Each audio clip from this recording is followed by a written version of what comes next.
দুর্নীতির একরায় বসে জাহির করে জ্ঞান, কলম দিয়ে কামাই টাকা ধরে সাধুর ভান। ওরা শিক্ষিত শয়তান, ওরা শিক্ষিত শয়তান, ওরা শিক্ষিত শয়তান, ওরা শিক্ষিত শয়তান। ওরা হলো জাতির লাগি মহামারীর মতন, ফাইলে কলম ঠেকাইয়া চালায় ওরা নির্যাতন। ঠিক কিনা জোরে কর? একটা কাজ নিয়ে যাবেন, টাকা দিলে পরে ফাইলে সাইন করা হয়। কি বলেন? ওরা হলো জাতির লাগি মহামারীর মতন, ফাইলে কলম ঠেকাইয়া চালায় ওরা নির্যাতন। ঘুষের টাকায় ওদের ভুরি, ঘুষের টাকায় ওদের ভুরি করে যে টান টান। ওরা শিক্ষিত শয়তান, ওরা শিক্ষিত শয়তান, ওরা শিক্ষিত শয়তান, ওরা শিক্ষিত শয়তান। ঠিক কিনা জোরে কর? ও বাবা, তোমার গায়ে নতুন জামা কিনা দিতে পারছি, এটা আমি বাবার মনে বড় আনন্দ লাগছে রে বাবা। ও বাবা, আমি নতুন জামা পরে কিনা নিব, তুমি নতুন জামা পরো। ও বাজান, এখানে অনেকে আছেন মা নাই বাবা নাই, অনেকের বাবা 20 বছর 30 বছর হয়ে গেল অন্ধকার কবরে চলে গেছে। অনেকে হয়তো বাবার চেহারা দেখতে পারেন না। এখান থেকে বয়ানের পরে বাড়িতে যাবেন, অনেকের মা খানা নিয়ে বসে রয়েছে, মা আদর করে সন্তানকে খানা খাওয়াইবে। অনেকে বাড়িতে যাবেন, মার চেহারা দেখতে পাবেন না। অনেকে বাড়িতে যাবেন, বাবার চেহারা দেখতে পারবেন না। অনেকের বাবা অন্ধকার কবর, ওই গুরুস্থানে শুয়ে আছে। কোথায় বাবার কবর? কোনো নিশানা নাই, চিহ্ন নাই। ও বাবা, আপনাদের হাতে পায়ে দইরা বলিয়া যায়, যাদের পিতা মাতা আছে পিতা মাতার খেদমত করার চেষ্টা করবেন। পিতা মাতার সঙ্গে কোনোদিন বেয়াদবি করবেন না। ও বাবা, যে কথা বলতেছিলাম, আল্লাহ ডাক দেয়া বলে, জিব্রাইল জলদি করে যা, আমার বন্ধুর কাছে যা। আমার বন্ধু বড় এতিম, আমার বন্ধুর মা নাই, আমার বন্ধুর বাবা নাই। আমার বন্ধু যদি আজকে মাটিতে বসে যাই রে, আমি আল্লাহ সইতে পারবো না। আমার বন্ধুকে আমার সালাম জানাইয়া দে, আমার পক্ষ থেকে সালাম জানাইয়া দিবি। আর যায়া বলবি, মায়ার নবী কি করতেছেন? জিব্রাইল আয়েশা নবীর কাছে আয়েশা হাজির হইয়া যায়। নবীর কাছে সালাম দিয়া ডাক দিয়ে বলে, ও মায়ের নবী, কি করেন গো আপনি? মায়ের নবী ডাক দিয়া বলে, জিব্রাইল তাকায় দেখ, ওই আবু জাহেল্লা রূপার চেয়ারে বসা, হিসাম ইবনে মালিক স্বর্ণের চেয়ারে বসা। আমি কোথায় বসবো? আমি তো জনগণের সঙ্গে বসা ছাড়া কোনো রাস্তা দেখি না। জিব্রাইল ডাক দিয়ে বলে, আপনি মাটিতে বসবেন না, আল্লাহ তাআলা আপনাকে উসিলা বানাইয়া স্বর্ণ বানাইলো, আপনার উসিলায় রূপা বানাইছে, আপনার উসিলায় তেলের খনি বানাইলো। আপনি আজকে মাটিতে বসবেন, আমার আল্লাহ সইতে পারবে না। ও মায়ের নবী, একটু অপেক্ষা করেন, একটা ব্যবস্থা আমার আল্লাহ করবে। আল্লাহু আকবার। জিব্রাইল আবার আসার পরে আল্লাহ ডাকতে বলে, জিব্রাইল খবর কি? চেয়ারের লোকদের অবস্থা কি? জিব্রাইল কয়, আল্লাহ একটাও তো চেয়ার থেকে উঠে না, প্রধান অতিথি দাঁড়ায় রয়েছে, অপমান করার জন্য নবীরে আনছে। আল্লাহ ডাক দেয়া কয়, এই হিসাম ইবনে মালিকের চেয়ারের পেছনে যা। জিব্রাইল হিসাম ইবনে মালিকের চেয়ারের পেছনে গেছে।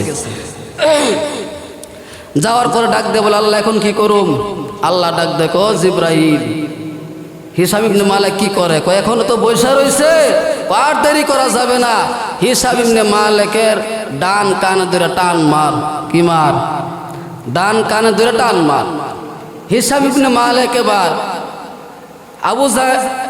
জিব্রাইল আবার হিসাব ইবনে মালিকের ডান কানে ধরে মুসরা মারছে, টান মারছে। হিসাব ইবনে মালিক কয়, মানুষ দেখি না টান দিল কে রে? আমার কানে ধরে কে টান দেয়?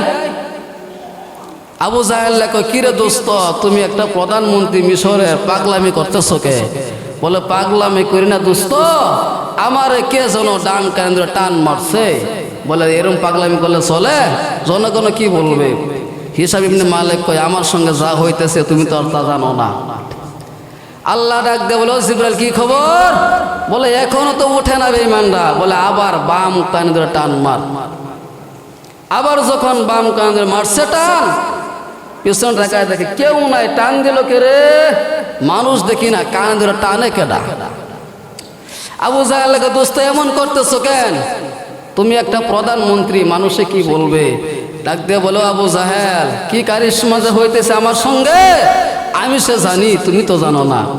আল্লাহ ডাক দেখো জিবরাইল কি খবর? বলে বেঈমানরা এখনো চেয়ার থেকে ওঠে না। আল্লাহ ডাক দিয়ে বলে এবার হিসাব ইবনে মালিকের দুই কানে দইরা টান দিয়া চেয়ার থেকে তুল, চেয়ার থেকে তুল। এবার জিবরাইল যখন হিসাব ইবনে মালিকের দুই কান ধরে টান দেয় উপর দিকে, চেয়ার থেকে আস্তে আস্তে উপর দিকে উঠে।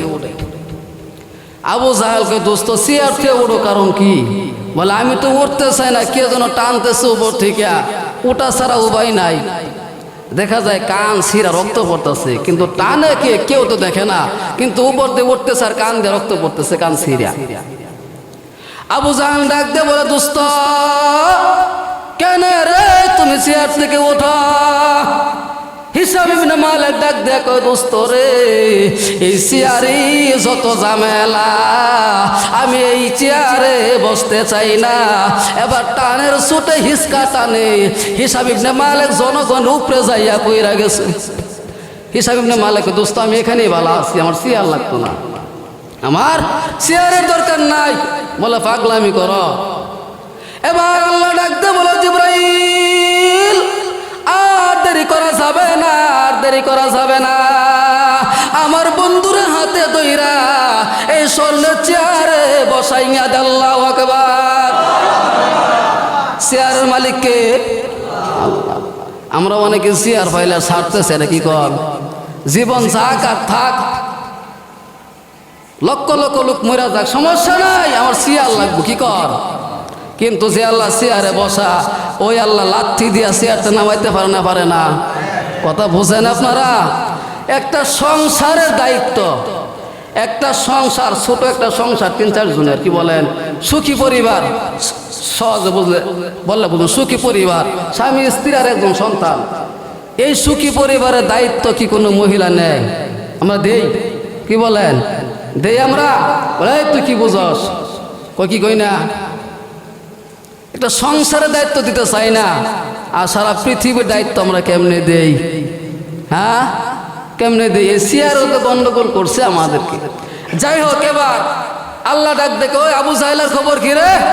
আল্লাহ এই বেঈমান তো এখনো বসে রয়েছে, আল্লাহ কি করুম? আল্লাহ ডাক দে বলে জিবরাইল আমার বন্ধুর সামনে আবু জাহেল বসে থাকবে, আমার বন্ধুর সামনে বেঈমান বসবে, এটা আমি আল্লাহ সইতে পারি না। আমার বন্ধুর সামনে বেঈমান বসবে, এটা মানাই না। যারে জলদি করে যা, আবু জাহেলের চেয়ারের পেছনে যা। তখন চেয়ারের পেছনে গেছে, আল্লাহ কি করুম? একই সিস্টেম, একই সিস্টেম, একই কাজ। আবু জাহেলের ডান কানে যখন টান মারছে, আবু জাহেল কে রে? আমি মক্কার লিডার আবু জাহেল, আমার কান ধরে কে টান মারলি? হিসাব ইবনে মালিক কয় দোস্ত কি খবর? আমারও তো কেদিন টান মারলো। ও কইছিলাম না, লোক দেখা যায় না, কিন্তু কেন জানি টানে, কে জানি টানে, খুঁজে তো ভাই না। আল্লাহ ডাক দোকে কে কি খবর? বলে আল্লাহ এখনো তো উঠে নাই, এখনো তো চেয়ার থেকে উঠে নাই। আল্লাহ ডাক দেয় কয় এবার বাম কান ধরে টান মার। যখন বাম কান ধরে টান মারছে, এরপরও চেয়ার ছাড়ে না, চেয়ারতে উঠে না। আল্লাহ ডাক দেখো জিবরাইল কি খবর? বলে আল্লাহ দুই কান ধরে টান দিলাম, এরপর আবু জাহেল আল্লাহ ডাক দেখো এবার দুই কানে ধরে উপর দিকে টান দে, উপর দিকে টান দে। যখন আবু জাহেল রে জিবরাইল দুই কানে ধইরা উপর দিকে তুলতে যায়, আবু জাহেল বড় চালাক ছিল, বড় চালাক ব্যক্তি। বলে আমার বন্ধু জনগণের সঙ্গে যায় মাটিতে বইছে রে, আমি যদি চেয়ার ছাইরা দেই, আমি লিডার জনগণের সঙ্গে বইলে মান সম্মান থাকে না, মান সম্মান থাকে না। আবু জাহেল আবার যখন জিব্রাইল কানে ধরে টান দেয়, আবু জাহেল উঠে ঠিক, কিন্তু সিয়ার ধরে ধরে ধরে উঠে, সিয়ার আত্মে ছাড়ে না। জীবন যাক, জনগণ ময়রা যাক, ময়রা সাফ হয়ে যাক, তাতে কোনো দুঃখ নাই, সিয়ার আমার লাগবো, এতে যা কিছু হইয়া যাক সমস্যা নাই। আবু জাহেল চেয়ার দইরা দইরা উপর দিকে উঠে, জিব্রাইল ডাক দেখ, আল্লাহ এমন বেঈমান তো জীবনে দেখি নাই, উঠে ঠিক কিন্তু চেয়ার হাত থেকে ছাড়ে না। আল্লাহ ডাক দেখো জিব্রাইল, সমস্যা নাই, চেয়ার না ছাড়লে কোনো সমস্যা নাই। ও জিব্রাইল, আবু জাহেলের পাছার মধ্যে এমন জোরে লাথি দিবি রে, লাথি খায়া যেন জনগণের উপরে যাইয়া পইরা যায়। আল্লাহু আকবার। আবু জাহেল চেয়ার ছাড়ে না, উঠে ঠিক, কিন্তু জিব্রাইল এমন জোরে টান দিছে, টান দেওয়ার পরে চেয়ার যখন না ছাড়ে, জিব্রাইল বাম পা দিয়ে এমন ধরে লাথি দিছে পাছার মধ্যে, লাথি খায়া জনগণের উপরে যায় পইরা গেছে। আল্লাহ ডাকতে বলে, জিব্রাইল, ও জিব্রাইল, স্বর্ণের চেয়ার আমার বন্ধু বসারে, এই রূপার চেয়ারে জিব্রাইল তুমি আবার দাহিয়াতুল কলবের রূপ ধারণ কইরা চেয়ারে বইসা যা। আল্লাহু আকবার। চেয়ার, চেয়ার খুব এক দামি জিনিস, কি বলেন? এই চেয়ার যদি অযোগ্য লোক বইসা যায়, অবস্থা খুব খারাপ, অবস্থা খুব খারাপ। আমরা সবাই জানি ইমাম মানে কি বলেন? ইমাম মানে কি? নেতা। কি বলেন? ইমাম অর্থ কি? নেতা। আমরা নেতা মানি মসজিদের ভিতরে। কিসের ভিতরে? মসজিদের ভিতরে। অনেকে বলে হুজুরা কি জানে, হুজুরা কি বুঝে, বুদ্ধি শুদ্ধি কিছুই নাই, কিছুই নাই। কিন্তু দেখেন মায়ের নবী বলেন আলেমরা সবচাইতে জ্ঞানী।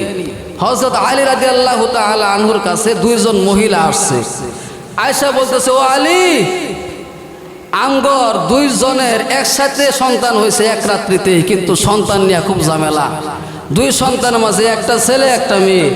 দুজন মহিলা বলে, এ ছেলে আমার, মেয়ে আমার না, মেয়ে কেউ নিতে চায় না। আলী তুমি আবার কোরআন দিয়ে সমাধান করে দিবা, এ সন্তান মেয়ে কার আর ছেলে কার?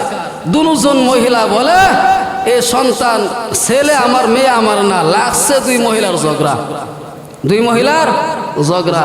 আমগর দেশের ঝগড়া আছে না নাই? দুই মহিলার ঝগড়া আছে না নাই?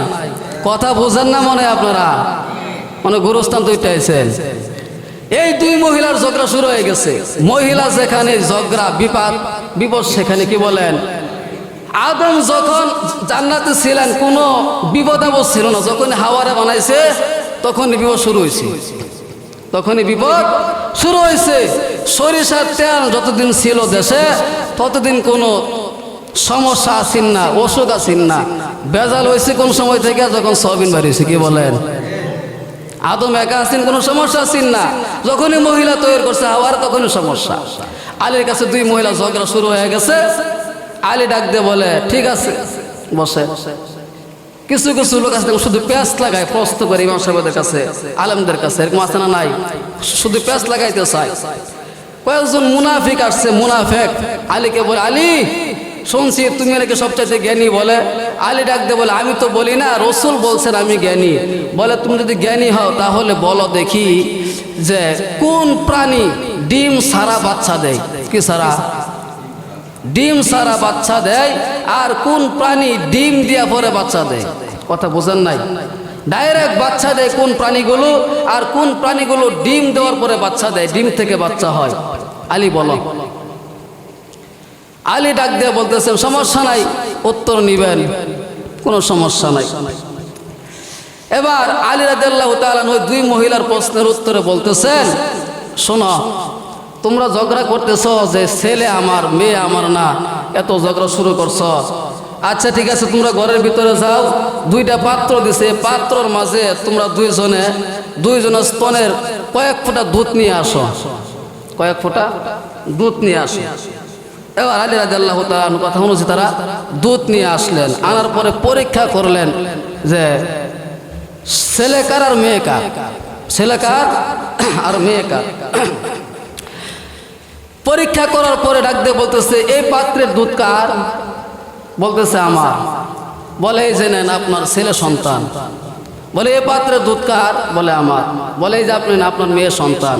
মহিলা ডাক দিয়ে বলে ও আলী আপনি কেমনে বুঝলেন এটা ছেলে সন্তান আমার, আপনি কেমনে বুঝলেন এই মেয়ে সন্তান আমার, একটু বলা দরকার। আলী ডাক দিয়া বলে মহিলা শুনো, যার ছেলে সন্তান তার বুকের স্তনের দুধ থাকবে একটু গাঢ় ঘন। ছেলে সন্তান পরিশ্রম করবে, খাটবে, কষ্ট করবে, এই জন্য আল্লাহ তাআলা ঘন দুধ খাওয়ান, গাঢ় দুধ খাওয়ায় শক্তিশালী বানান। আর মহিলারা পরিশ্রম কম করবে, খাটবে না, তারা ঘরে থাকবে, এই জন্য পাতলা দুধ খাওয়ান, শরীরটা দুর্বল থাকে, পুরুষদের মতো শক্তিশালী তারা হইতে পারে না। যে কথা বলতেছিলাম, আলী রাদিয়াল্লাহু তাআলা আনহুর কাছে কিছু মুনাফিক আইসা প্রশ্ন করলেন যে কোন প্রাণী ডিম দিয়ে বাচ্চা দেয় আর কোন প্রাণী ডিম ছাড়া ডাইরেক্ট বাচ্চা দেয়। এই প্রশ্ন শুনবেন না শুনবেন আপনারা? শুনবেন।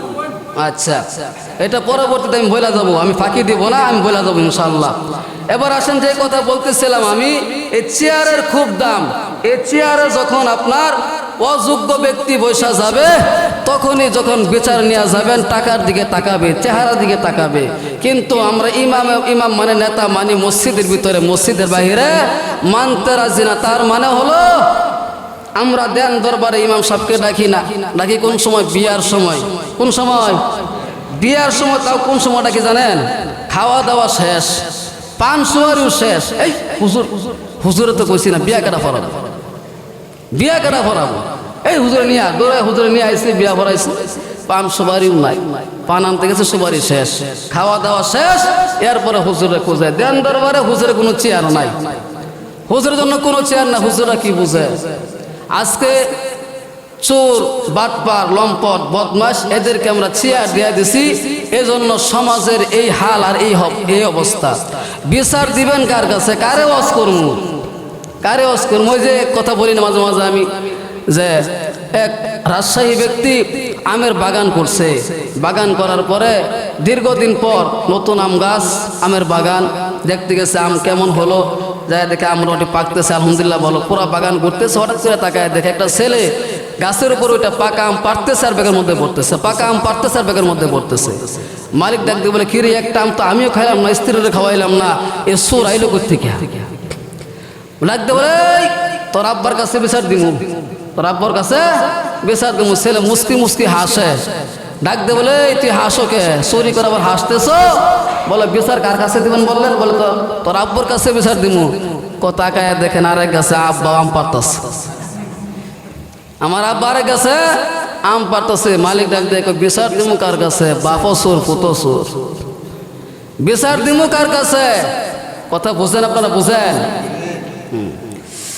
এজন্য সব জায়গায় আজকে শিক্ষিত শয়তানরা বইরা গেছে, শিক্ষিত শয়তানরা বইরা গেছে। মুসলমানের দেশ, এটা কি হিন্দুর দেশ? এখানে কেউ চরণ দাসের সন্তান আছেন, ভগবানের সন্তান, কালিদাসের কেউ নাই, না সবাই মুসলমান। কি বলেন? এই মুসলমানের দেশে আমরা বসবাস করি, আমাদের মন অনুযায়ী, আমাদের ডিসিশন অনুযায়ী তো সব কিছু চলা দরকার। কি বলেন? আমরা স্কুল কলেজে ছেলে মেয়েদেরকে লেখাপড়া করাই, আমাদের ছেলেরা বাংলা শিখবে, অঙ্ক শিখবে, ইংলিশ শিখবে, আলহামদুলিল্লাহ ভালো কথা।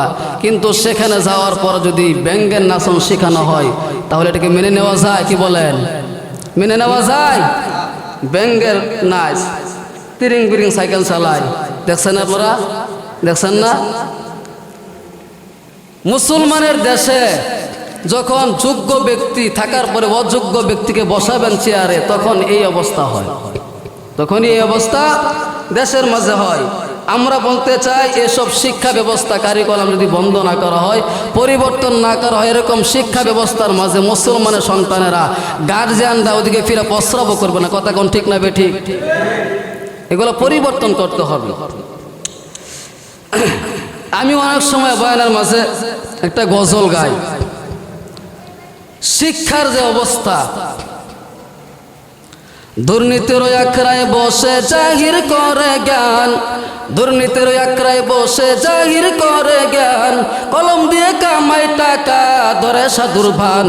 ওরা শিক্ষিত শয়তান, ওরা শিক্ষিত শয়তান, ওরা শিক্ষিত শয়তান, ওরা শিক্ষিত শয়তান। ওরা হলো জাতির লাগি মহামারীর মতন, ফাইলে কলম ঠেকাইয়া চালায় ওরা নির্যাতন। ঠিক কিনা জোরে কর? একটা কাজ নিয়ে যাবেন, টাকা দিলে পরে ফাইলে সাইন করা হয়, কি বলেন? ওরা হলো জাতির লাগি মহামারীর মতন, ফাইলে কলম ঠেকাইয়া চালায় ওরা নির্যাতন। ঘুষের টাকায় ওদের ভুরি, ঘুষের টাকায় ওদের ভুরি করে যে টান টান। ওরা শিক্ষিত শয়তান, ওরা শিক্ষিত শয়তান, ওরা শিক্ষিত শয়তান, ওরা শিক্ষিত শয়তান। ঠিক কিনা জোরে কর? আজকে মুসলমানের দেশ সব ডিজিটাল শয়তানে বইরে গেছে গা, শিক্ষিত শয়তানে বইরে গেছে গা। ও মুসলমান ইমানদার আল্লাহর গোলাম, যেখানে বয়ান রাখছিলাম মায়ের নবী আবার চেয়ারে বৈশা রয়েছে, আবু জাহেল্লা জনগণের সঙ্গে বৈশা গেছে। দাহিয়াতুল কালবির রূপ ধারণ করিয়া জিব্রাইল এবার চেয়ারের মধ্যে বসা। আল্লাহ তাআলা ডাক দিয়ে বলে, বন্ধু চিন্তা করার কোনো কারণ নাই, আপনার দুনিয়ার জমিন হয়তো কোনো অভিভাবক নাই, কোনো গার্জিয়ান নাই, কিন্তু আমি আল্লাহ আপনাকে একা ছাইরা দেই নাই। জনগণ থেকে উঠাইয়া আপনাকে আমি স্বর্ণের চেয়ারে বসাইয়া দিলাম। তবে একটু অপেক্ষা করা দরকার, ধৈর্য ধরার দরকার, একটু ধৈর্য নিয়া সামনে পথ হাঁটা দরকার। এই বাংলার মুসলমান যখন একত্রিত হইয়া ধৈর্য সহকারে সামনে আগায়া যাবে রে, আমার আল্লাহ একদিন না একদিন মুসলমানের হাতে তামাম পৃথিবী আমার আল্লাহ তাআলা মুসলমানদের হাতে দিয়া দিবে। নাস্তিক আর মুরতাদের কাফের আর বেঈমানেরা মুসলমানের পায়ের কাছে আইসা মাথা নত করতেই বাধ্য হবে। ঠিক কিনা জোরে কর? ও বন্ধু, এবার মায়ের নবী চেয়ারে বসিয়া এবার ভাষণ দিতে শুরু করলেন। ও জনগণেরা, আমাকে আবু জাহেল্লা বলেছিল 10টার সময় থাকার জন্য, আর আপনাদেরকে বলেছিল 9টার সময় থাকার জন্য। আমি তো জানি না আবু জাহেল্লা এমন করে ব্যবহার করবে, এমন কাজ করবে। আমি এই জন্য 10টার সময় আসছি। আপনারা কিসের পূজা করেন? ওরা ডাক দিয়ে বলে, আমরা মাছের পূজা করি, আমরা গাছের পূজা করি, আমরা সূর্যের পূজা করি। মায়ের নবী ডাক দিয়ে বলে, ওরে উম্মতের দল, ও আমার উম্মতের দলেরা শুনিয়া নে, তোদেরকে এতদিন আবু জাহেল্লা ভুলভাল বুঝাইছে, তোদেরকে এতদিন আবু জাহেল মূর্তি পূজা করাইছে, তবে তোরা শুনিয়া নে, আমার আল্লাহ তাআলা এক কালেমার দাওয়াত দেওয়ার জন্য আমি নবীকে পাঠাইয়া দিছে। মাছে কোনো ক্ষতি করতে পারবে না, উপকার করতে পারবে না, সূর্য কোনো উপকার করতে পারবে না, ক্ষতি করতে পারবে না। উম্মতের সুদল শুনিয়া নে, এক আল্লাহর গোলামি কর, আমার এক আল্লাহর মাইনা নে, আর আমি নবী মুহাম্মদ রাসূলুল্লাহ সাল্লাল্লাহু আলাইহি সাল্লামকে মেনে নে। দুনিয়াতেও শান্তি পাবি, আখিরাতেও শান্তি পাবি। আল্লাহু আকবার। ওই উম্মতেরা ডাক দে বলো, মায়ের নবী, এতদিন আমরা মাছের পূজা করেছি, গাছের পূজা করেছি, সূর্যের পূজা করেছি, এতদিন আমরা চন্দ্রের পূজা করেছি, আগুনের পূজা করেছি, নদীর পূজা করেছি, দিনের পূজা করেছি, রাত্রের পূজা করেছি, আর না আমরা আর মূর্তি পূজা করতে চাই না। এই মুহূর্তে পড়ায়া দেন কালেমা লা ইলাহা ইল্লাল্লাহ, লা ইলাহা